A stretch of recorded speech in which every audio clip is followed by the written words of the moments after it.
I want to thank everybody for coming out here tonight and joining us here for the candidate forum this evening. We're very excited to be hosting this event with the Gaston Regional Chamber of Commerce. I know that you're all interested in what goes on with our political leadership here in our community, and we are, the Chamber is, and that's why I'm sure that all of you are here tonight as well. It's a great opportunity, I think, to be able to get the candidates out in front of all of you so that folks can get a good sense of what's up with the candidates that are going to be running for office this year. We're looking forward to some good races here, and we also would like to extend our thanks to our candidates that are running too and have stepped up to offer their service and leadership should they be actually elected to a position that they're running for here. No, it's a lot of work on their part, so we want to thank you for stepping up and agreeing to run. Without further ado, I would like to turn it over to the Chamber. We are live streaming this event on GastonGazette.com, and it will also be available again for anyone that would like to go back and look at that. Probably about noon tomorrow we'll have that up and posted on the website as well. So for anyone that you know that wanted to come out, didn't have a chance to come out or missed it, they can catch it again at GastonGazette.com and see an actual rebroadcast of the live streaming event here tonight. John, without further ado. Thank you, Julie, and welcome to Gaston County. You've been here about 4 months now, so it's great to have you in this county. And wow, what a great crowd tonight. I am John Kimbrell. On behalf of the Board of Directors and our 800 members of the Chamber, it's our honor and privilege to bring this forum to you tonight. I want to thank all the candidates for stopping their busy campaigns and joining us tonight to let our citizens and our business community hear the issues that affect you. And it's our honor and our privilege to bring this to you tonight. I want to thank the Gazette for opening up their doors to allow this to happen. So thank you for your attendance and looking forward to a great evening. I'm not going to moderate this event. I'm going to leave that to the expert, Tim Galls. Right behind me is the Chamber's Vice Chairman of Public Policy. He is an old pro at doing this, and he's done this for the Chamber for several years and does a great job. So let's give Tim Galls a hand as he moderates tonight's candidate forum.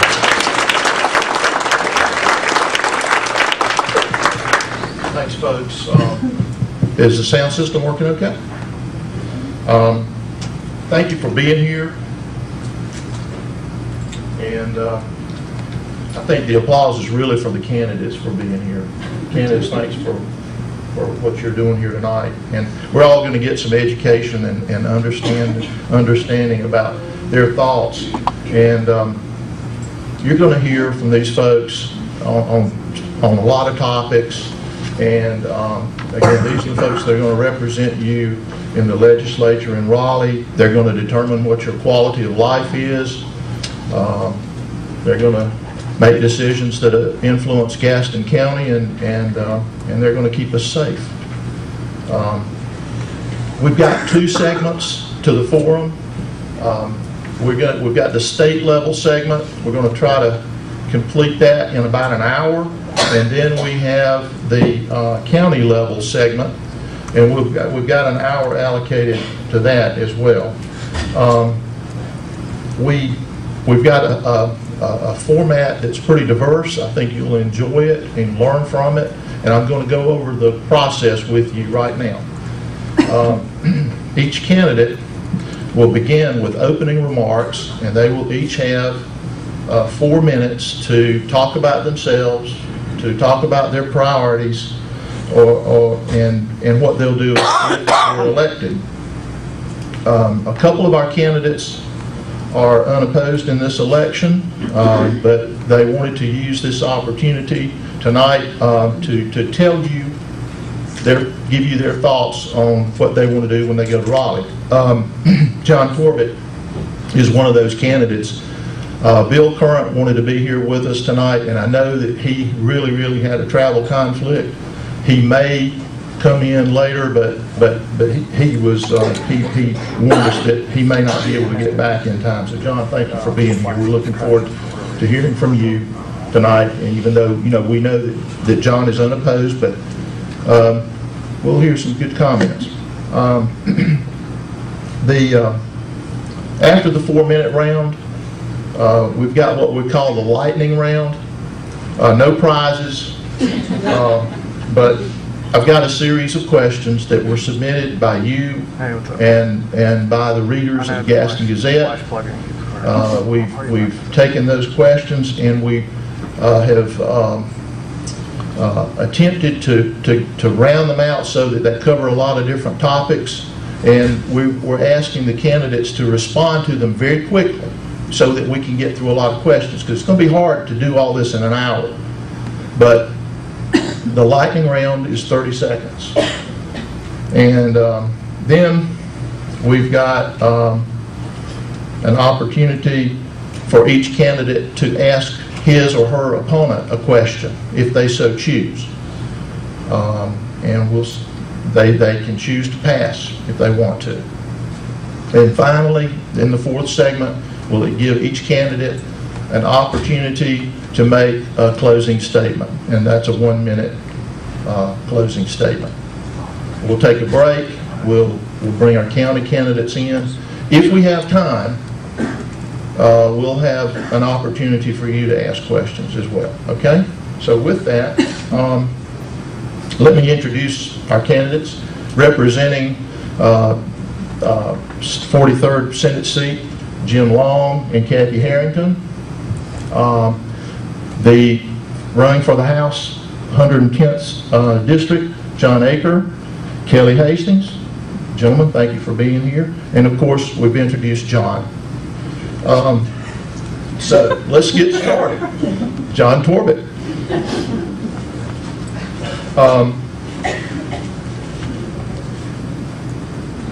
We will ask the questions in such a way that that everyone gets a first question, and I'll try to keep up with that. I told them a few minutes ago that they may have to help me, but you have a microphone. If we have trouble if you can't hear in the back, raise your hand, and we'll try to make an adjustment.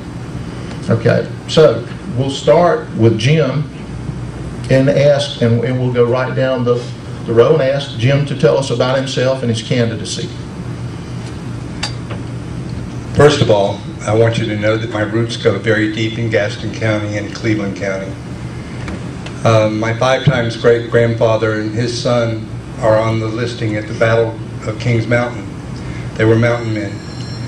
My great-great-great-grandfather was Julius Holland, who donated the land for the county courthouse in Dallas, the original county courthouse.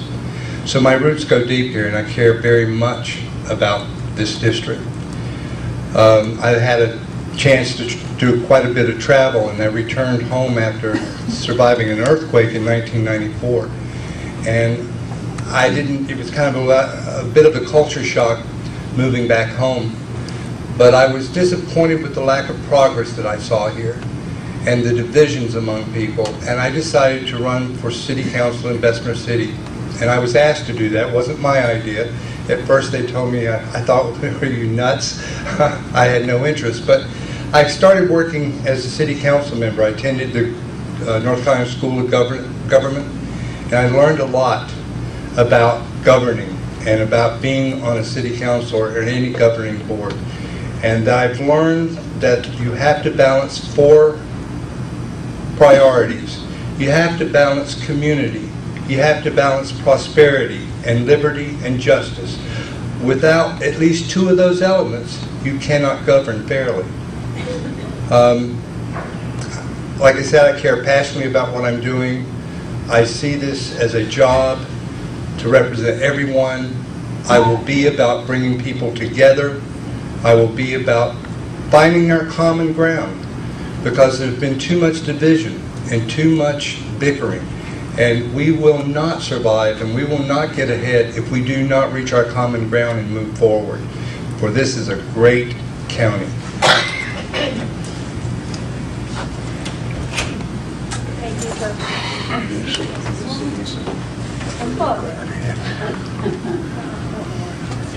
While we're settling the technical difficulties, I told you that Dr. Current might be here. Well, welcome. Had been for a wreck on 85, I'd have been on time. Thanks to the Chamber and the Gazette for having us tonight. I have a few notes because there's some things that I don't want to forget to mention. I want to talk just a little bit about my platform. The first thing and number one thing I think on everyone's minds is jobs in the economy. I've been knocking on doors since last January, and I hear it over and over. People are hurting. We need help. One of the things that we need to do is freeze spending.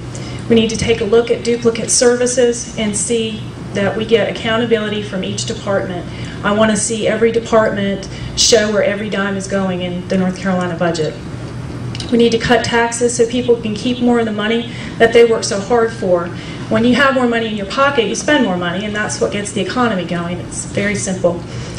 We also need to cut the corporate tax rate and reduce the regulatory burden on businesses. We have the highest corporate tax rate in the Southeast at 6.9%. It makes it difficult for us to recruit businesses to our state. I want to talk about education just a little bit and say that our teachers do a fantastic job with the money that makes it to the classroom, but not enough money is getting to the classroom.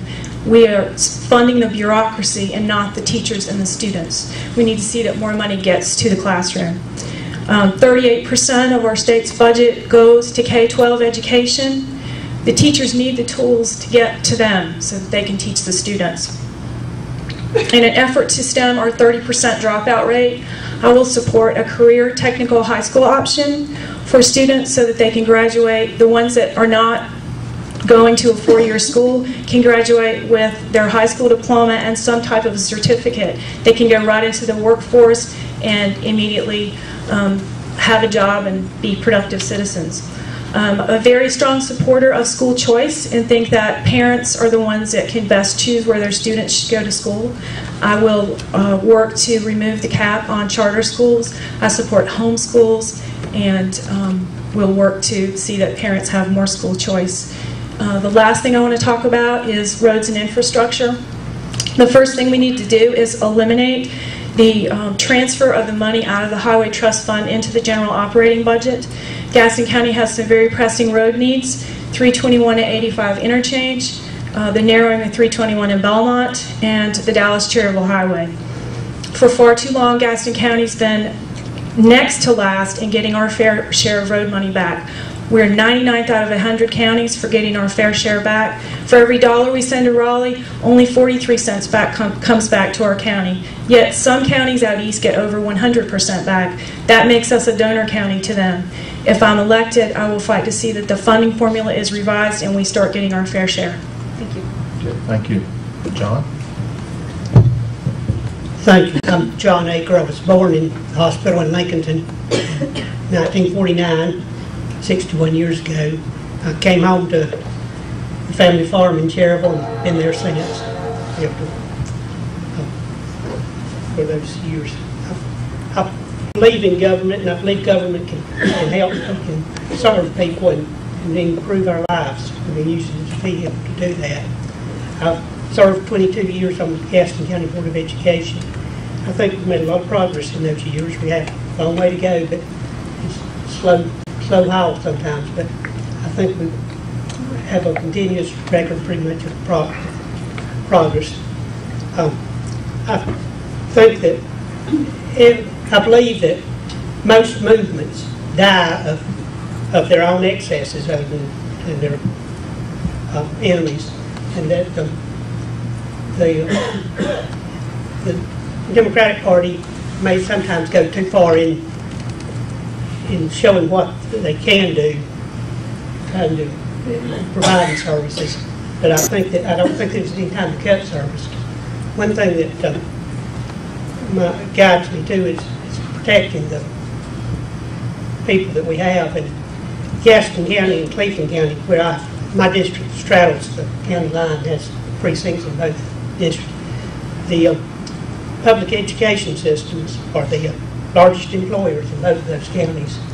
And so if we go to cutting funding to the schools, we're going to the schools and technical colleges, we're going to worsen the unemployment problem we have here. It's going to, and then it's going to destabilize these people's careers, and they have the money coming in. It's considered steady work, but if we do mass layoffs, it's going to damage the credibility of our system.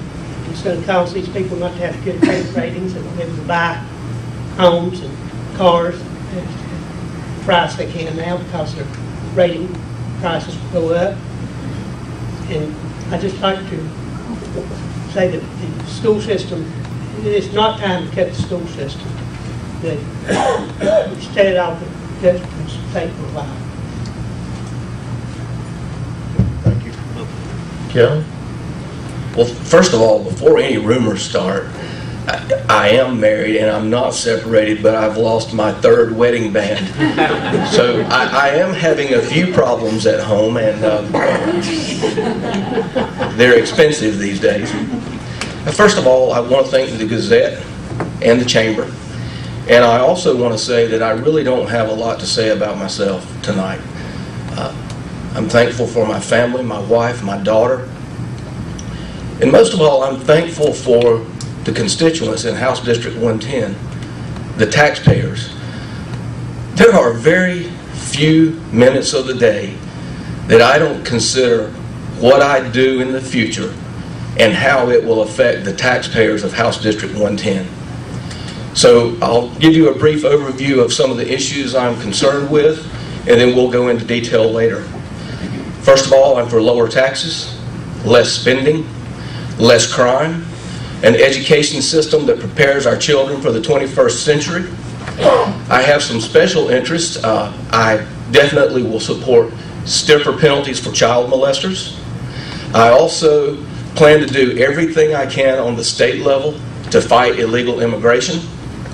And along with that, I plan to support an honest election law, which means that when people come to vote, they need to provide a photo ID so that we can cut out some of this election fraud that's going on.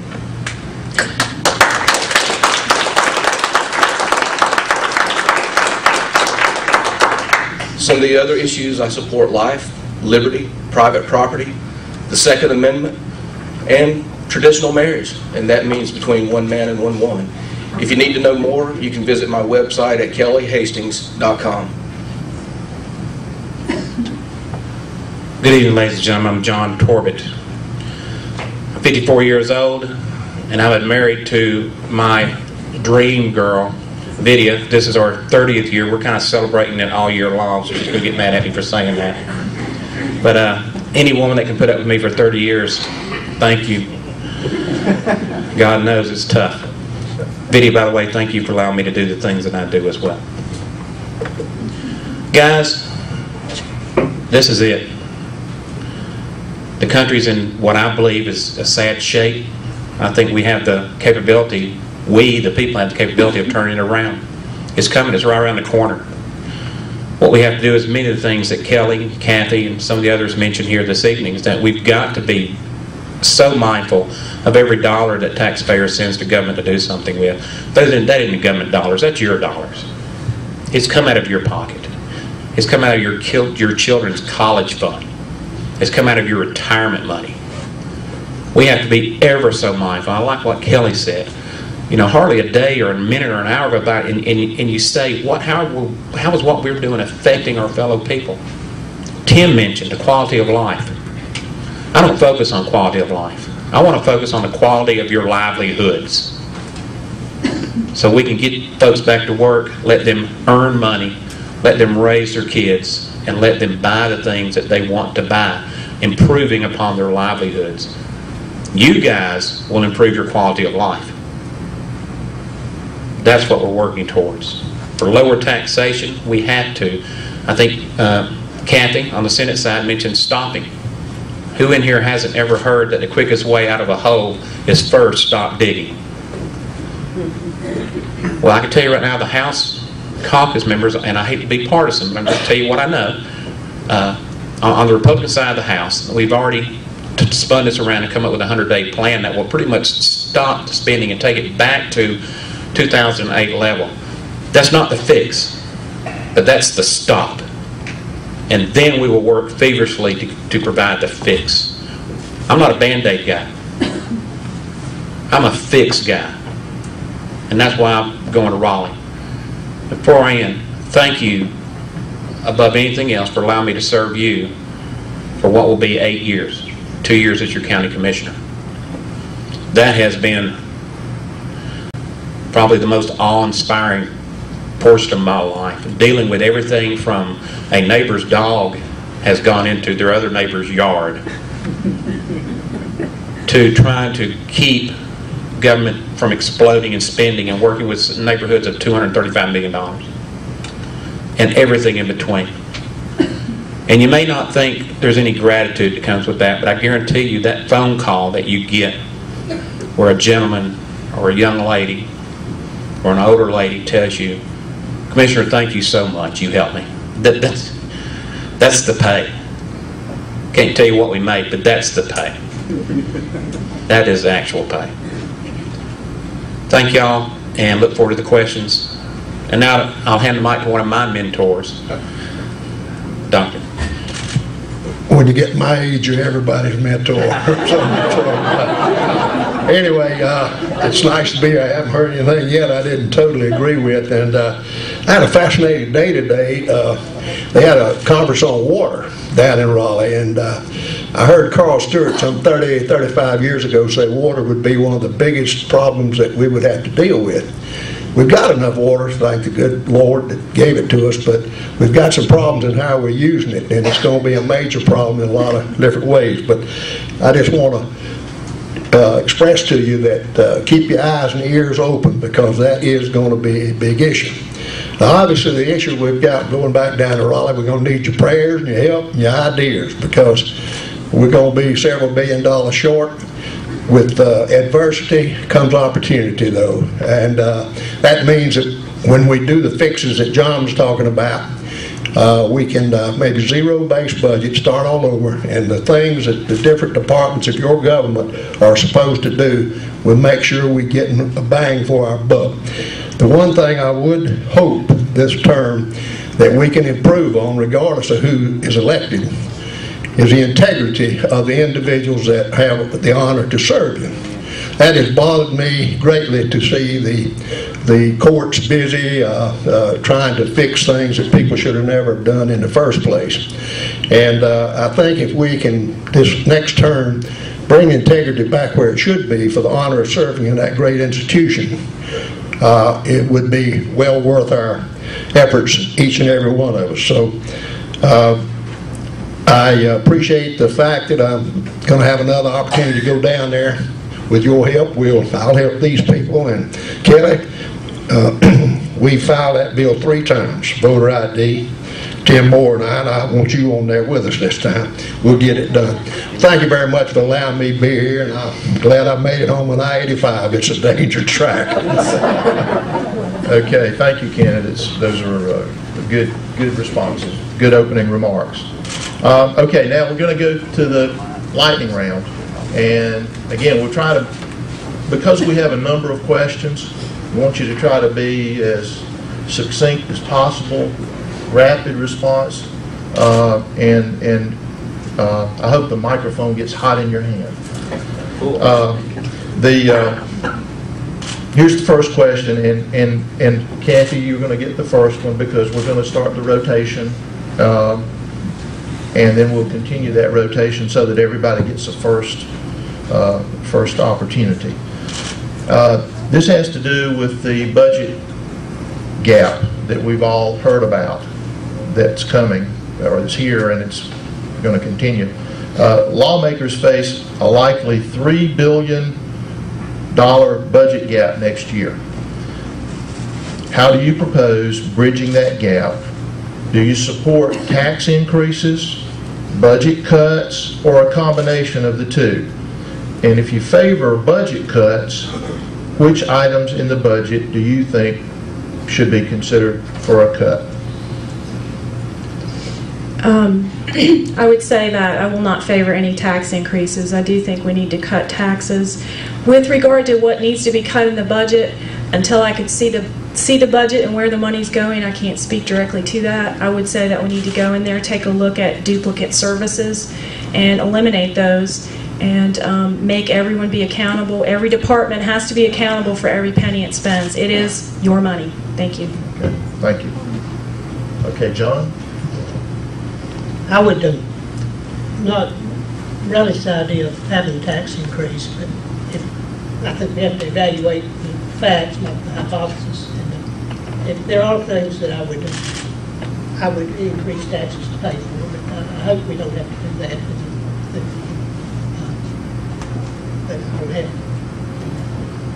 to. Okay. Kelly? Well, I'm on record and I've left a paper trail, and I've promised certain people, like the National Federation of Independent Business, when they endorsed my candidacy, that I would not be interested in raising taxes. Americans for Prosperity, I've left a paper trail. The North Carolina Free Enterprise Foundation, I've left a paper trail. We've begged for 20 years to get a handle on spending, and nobody seemed to listen to us. So I'm not in favor of raising taxes. Okay, thank you. Well, as far as the budget issue, do you want me to answer that, or? Your 30 seconds is up. Okay, sorry. John? No tax increases. No of the cuts and tax increases. And the third option was budget cuts. If so, how, where, and whatever. First, I said we got to stop. We got to go back to 2008. That's going to be the expenditure line to start work from before the big crunch came. One of the things I like to look at is environmental natural resources, DENR. They're imposing a lot of things today that are causing harm to growth potential for our businesses and industries.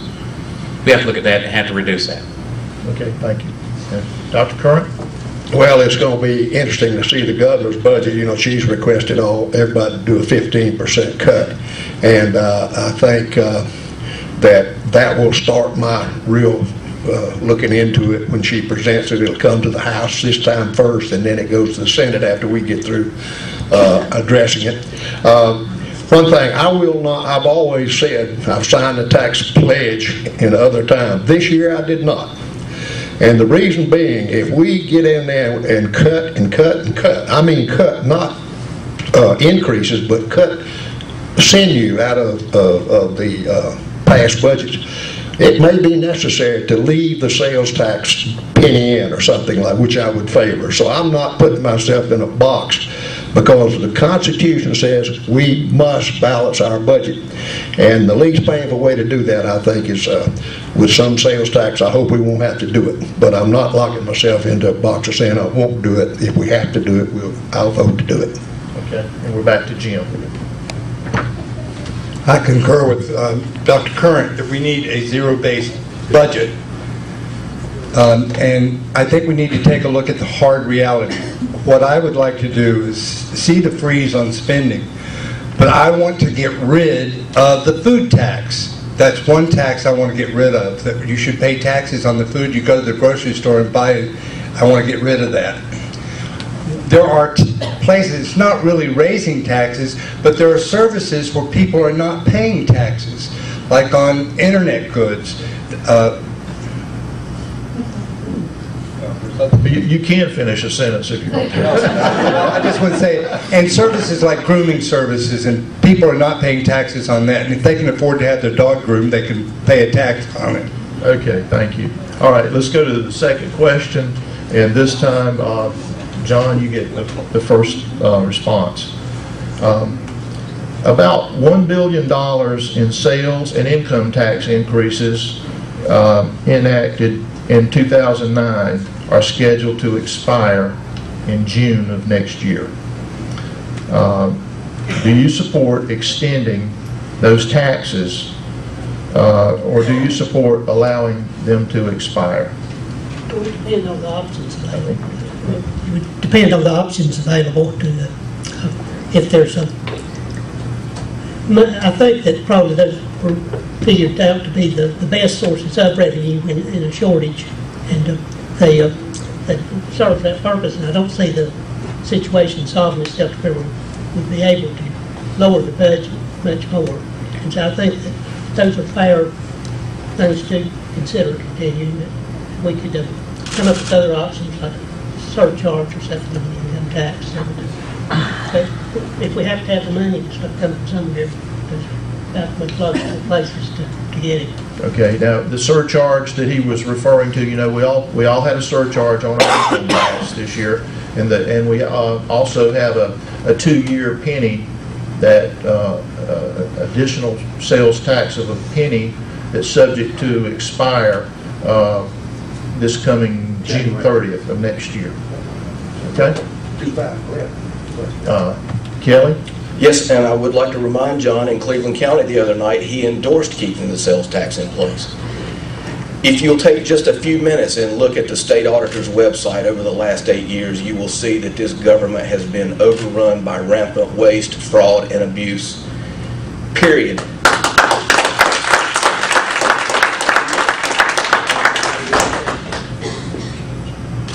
Okay. Thank you. John? Real quick, the surcharge is mentioned. Does everyone understand that? They actually figured out a way to tax a tax. Come on, folks. What was the question, Tim? Well, that one tore me up. It's subject to expire, and the question is, you know, would you Sure, I understand. Thank you. I'm sorry. Just a surtax. I think I know the answer, but the answer is going to be very honestly, and you probably don't expect me to say this, is that I can't give you a yes or no right now. I really can't. I'm leaning no automatically, but depending upon how we have to go in and restructure the budget. If we reduce part of this over here, maybe in the way of income, or certainly the corporate income tax, then that might have to be a balancing effect. That I don't know yet. But yeah, pull the machete out and start whacking. That's my general oversight. okay. I hope we can cut the income tax, because the CEOs and people that want to bring industry here, they don't want to pay a whole lot of tax. You know, that's just normal.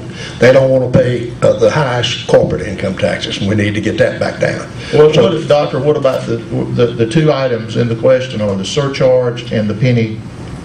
Well, I said a while ago that if I found if we found that we had to have revenue, I would probably go the route of the sales tax, because I think it's the least painful, it's the fairest, because it gets the drug dealers and everybody when they spend money.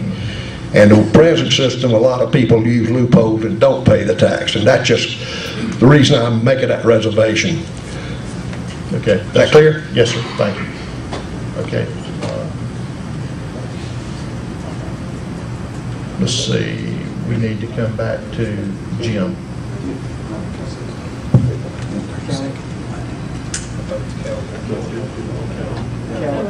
Oh, I'm sorry.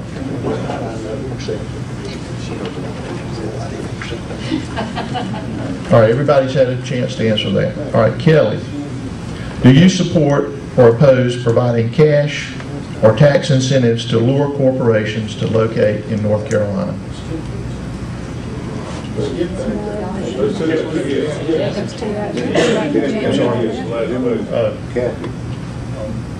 John started answering that question the last round, so I don't think they answered the last part of that. Well, that's what I was confused, and I apologize.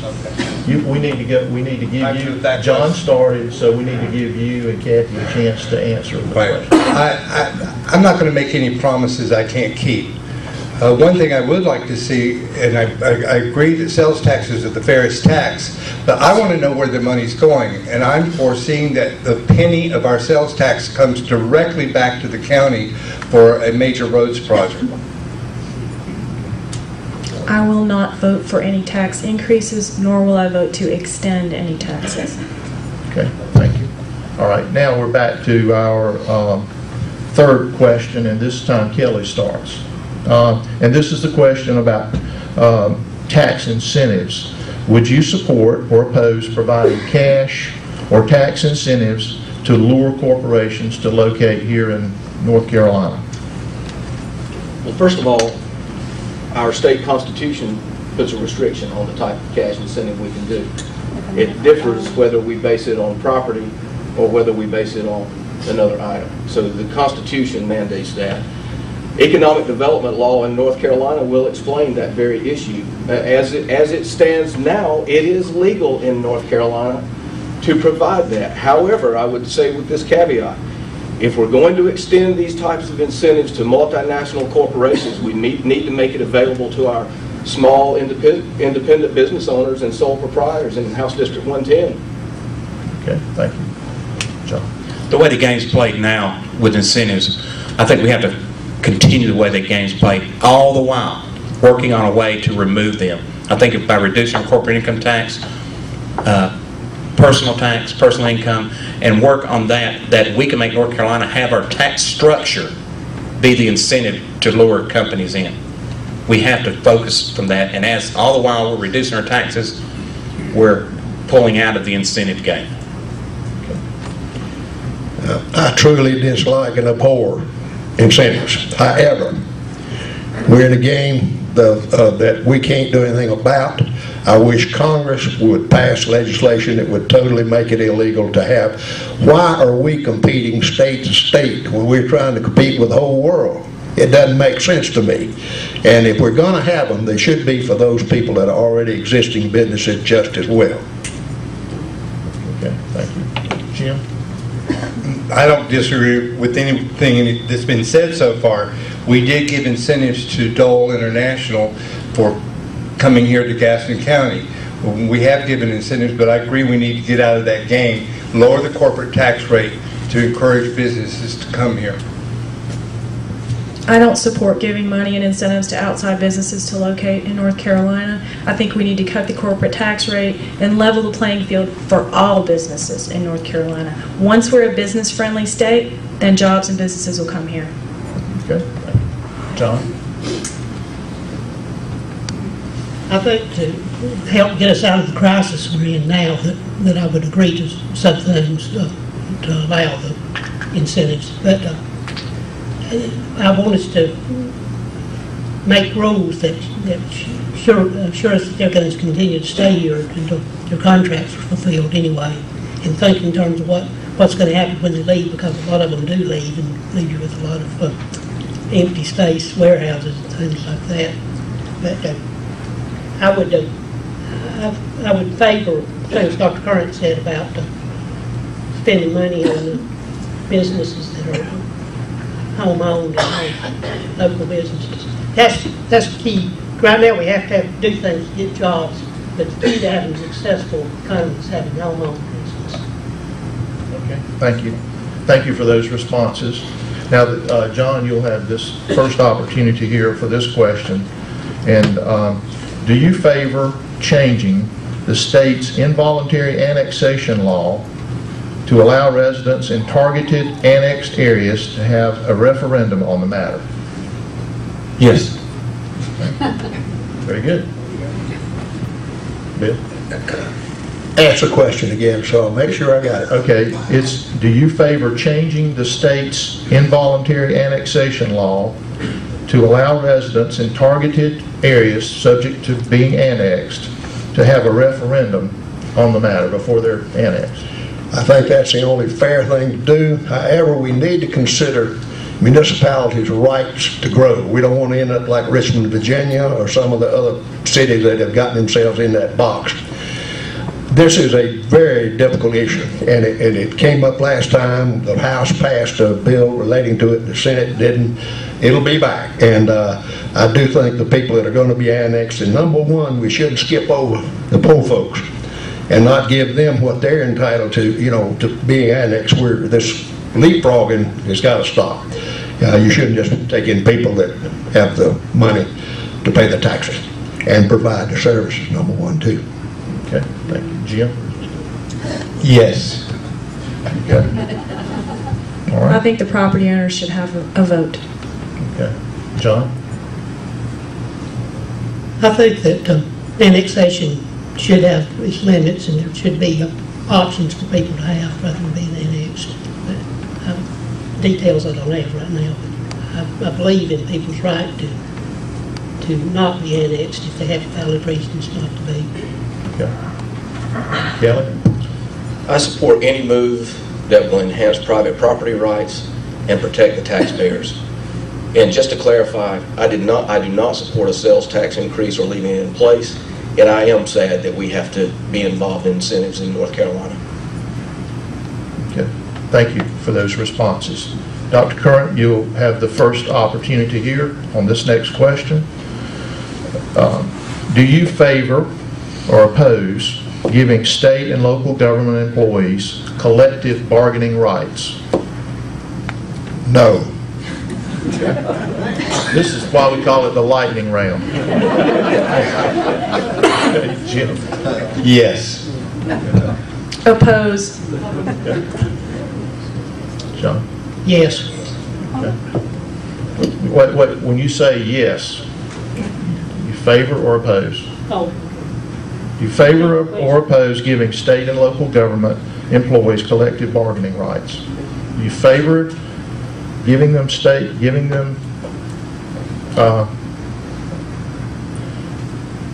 do you favor giving state and local employees the opportunity or to have collective bargaining rights? You favor it or oppose it?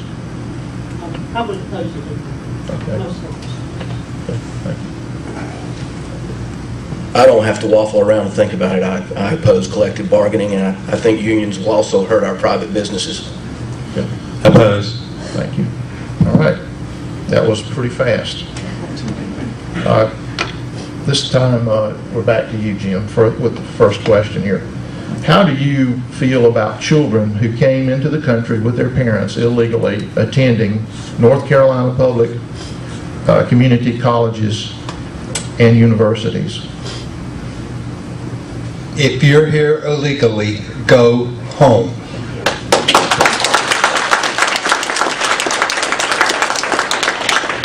I don't think they should be allowed to attend our universities and colleges.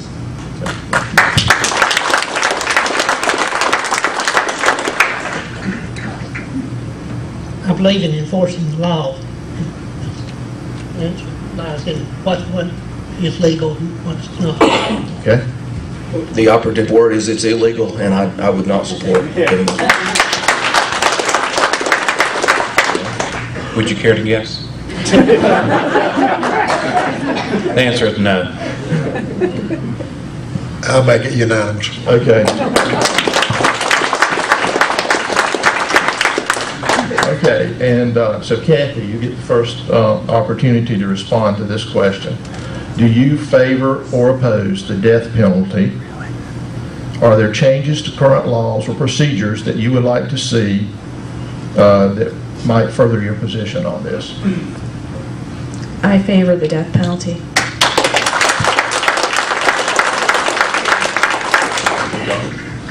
I agree. Okay. Did everybody hear that? Would you hold the mic up and respond with the microphone? Okay, I would favor continuing the death penalty as a possible sentence. Okay. Everybody? Okay. Yes, I'm supportive of the death penalty. And let me clarify, first-degree murder is now where we have the death penalty, and yes, I agree with that. Yes. Okay. Yes, I would like to say that two things have happened that are very good. The Innocence Commission, which gives you another avenue to prove your innocence, and DNA are two, the utilization of DNA are two things that are going to make the death penalty less of a danger to put to death some innocent person. But I favor the death penalty when it's definitely proven that the person is guilty of a capital crime. Okay, thank you.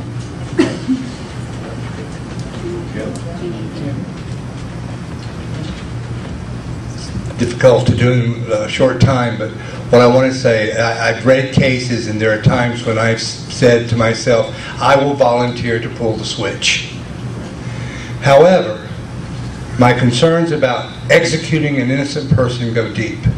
And as a Christian, and knowing that it costs more money to execute than to keep somebody in prison for the rest of their lives, that's a fact. And I think it's crueler punishment for someone to sit in a cell and rot than put them out of their misery. Okay, thank you for those responses.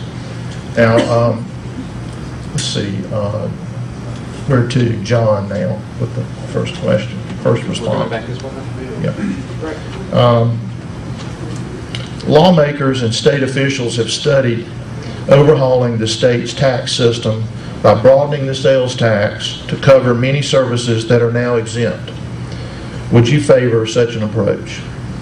Would I favor the approach as far as looking at it? Yeah. I think that everything's on the table. We're to the point now that everything's got to be scrutinized in an effort to reduce it. It's not the bureaucrats' responsibility. It's not the people that are in Raleigh. It's what's best serving for these folks out here. Okay. And that's what the approach we need to take. So everything's on the table. Okay, thank you. Dr. Curran? I think that commission did a good job. Brad Wilson, I think, was chairman of it, and they broadened the base, but the idea of being able to cut the tax, if you broaden the base, it makes sense. And since we're a service economy now rather than a manufacturing, we probably need to look at that as an alternative approach to sales tax. Okay. Jim? I concur with Dr. Curran. I do not favor a tax on services. John? This is about overhauling the state's tax system and broadening the sales tax so that it would cover more services that are presently exempted right now. I would favor studying that. Okay. Kelly? Were these yes or no questions? Any way you want to answer it. If you want to expound on the concept of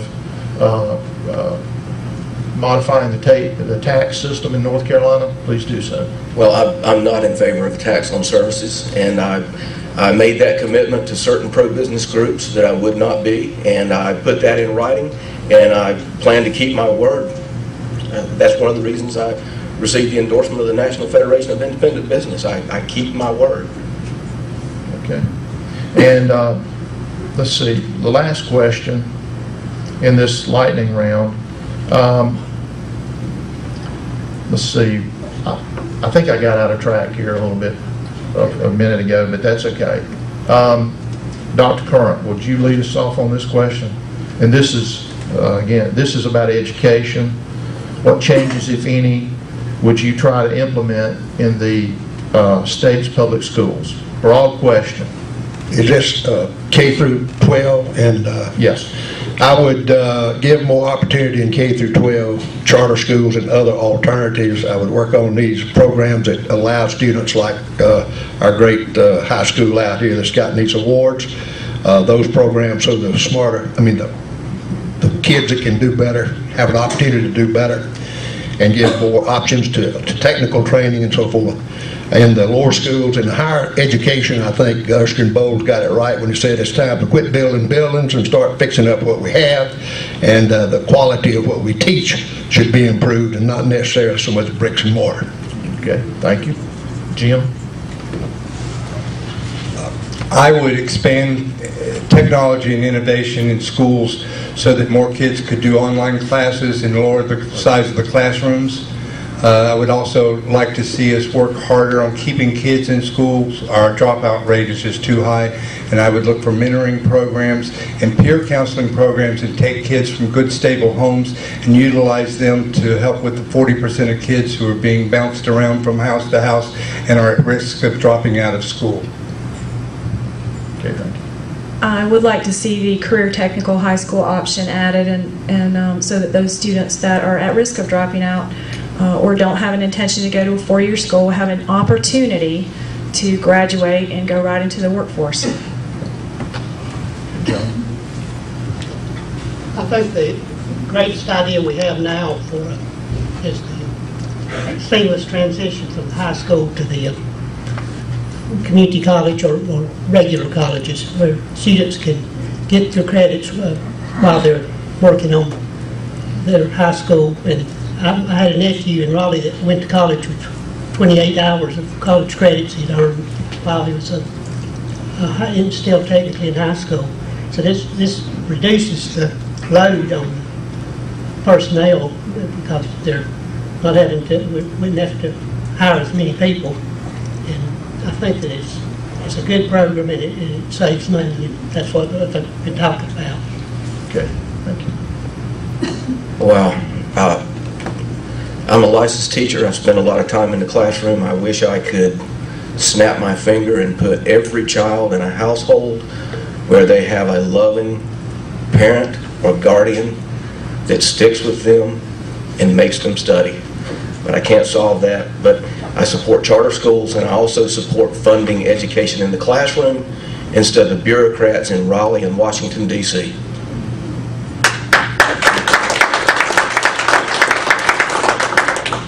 I support uncapping charters, let there be as many as there can be. Support the technical schools like Kathy was saying. I've been PTO president of most of my daughter's schools for years. Daughter's school. So, what I saw after talking to thousands of kids is that more likely that they're not keeping up in the classroom with what they have at home in the way of technology. We have to cut loose. We have to unchain the teachers, let them go, let them teach, let kids advance at the pace that they advance on, push them. Every one of them ought to come home mentally tired at the end of the day because of the study that's been absorbed.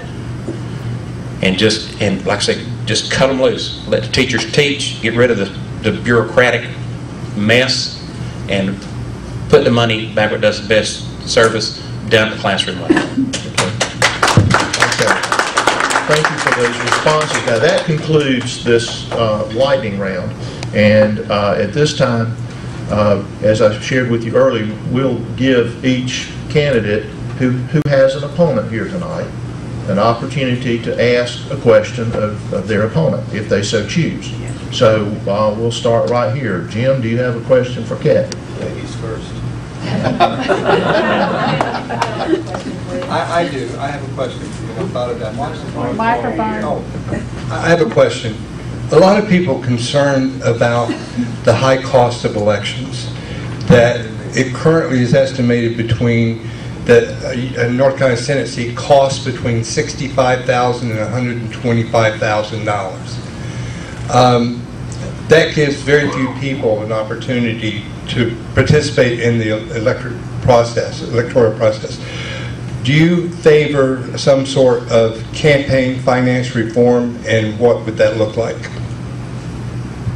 I'm not exactly sure. Are you asking me about voter-financed elections? Well, I'm just some sort of... I would not support voter-financed elections. I and all the volunteers on my campaign have worked really hard throughout this entire election. I've knocked on doors, I've made phone calls, I've got a lot of support. A lot of people in this room tonight that have supported me financially and in other ways. I've worked hard to come as far as I've come in this. Most of my donations are from Gaston County residents who just want to see something different in North Carolina government. So, no, I think, if somebody wants to do it, then they should go out there and work hard and try to make the difference. Do you have an opportunity? No. Okay. All right, we'll move down to Kelly and John. Would you gentlemen like to ask each other a question? Okay. John passes. Kelly? Yeah, I do have one question, and first of all, I want to preface this by saying that I have a lot of respect for John. We are fellow church members, but something has concerned me lately, and it's our economy, and it's our high unemployment rate in North Carolina. And through the course of this campaign, we've been asked to fill out numerous questionnaires by serious pro-business groups, such as the NFIB, North Carolina Free Enterprise Foundation, Americans for Prosperity. They asked us for our ideas and our vision as to what we would do to create jobs, help create jobs so we, our children, our grandchildren can earn an honest living. And I ask this respectfully and with no ill will. I just wanted to ask John, with the economy in such dire straits, why did you find it not important enough to answer those questionnaires and provide your vision for what you would do to help create jobs and fight for jobs in North Carolina and House District 110? A lot of these questionnaires were asking specific dollar amounts. Say, will you support the bill that says this exact phrase? And we have to get down to Raleigh and work with the entire state and the situation that it is, and we can And I couldn't answer most of their questions because they're hypothetical questions, and we have to get down there and see what's actually going on when we get there.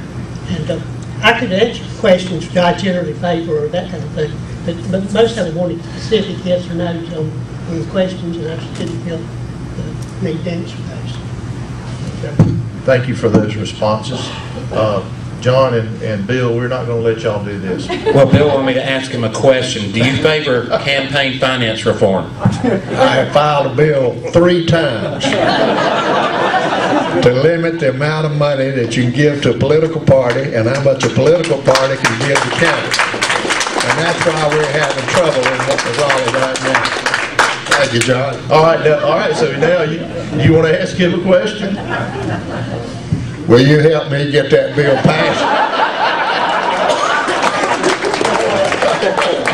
Okay. I've already told Bill that someone has told me they would give me a Louisville Slugger to put on the wall behind my office, behind the desk, and I told Bill if he'll go around and introduce me to people, we'll try to put it to good use. Okay. All right. Thank you for those questions. Now, at this point in time, we're going to close out this segment by allowing each candidate to take a minute and say anything that they want to you, the audience, that might inspire you to vote for them. Jim? This election is about jobs. This election is about education. This election is about the economy. I will work for you. This job I see as a customer service representative job. I am here to provide the best customer service possible, and I will work hard for you. I'm a person what I want to say about taxes. I believe in a flat tax. I think everybody should pay the same thing. And there shouldn't be all this, one person has this tax, one person has this tax. If we had a more fair tax system and that we knew where our money was going and had accountability for it, we would be much happier. But I hope that you will get out and vote. Vote, because if you don't vote, you cannot complain about what's going on. There's nothing worse than people who complain and don't vote. So I encourage everybody to get out and vote. Thank you for having us again. I thought it went really well. I wanted to say that my political philosophy is simple. I believe in smaller, less intrusive government. And if I'm elected as your next state senator, you'll be able to count on me to be accessible, and I will work hard for you every single day I serve. Thank you. John? I want to go to Raleigh to represent the 110th district, which is a beautiful small town and rural area. People hometown values is the greatest parts of Americana are in our district, and the government can do things for people. You know, it's not somebody said that if Coke and Pepsi went after each other like candidates and partisans do, that nobody would ever drink another soft drink again. and I'm here to say that government can help you. When we expanded our own business, we got great technical support from the state government in plans to meet the environmental requirements.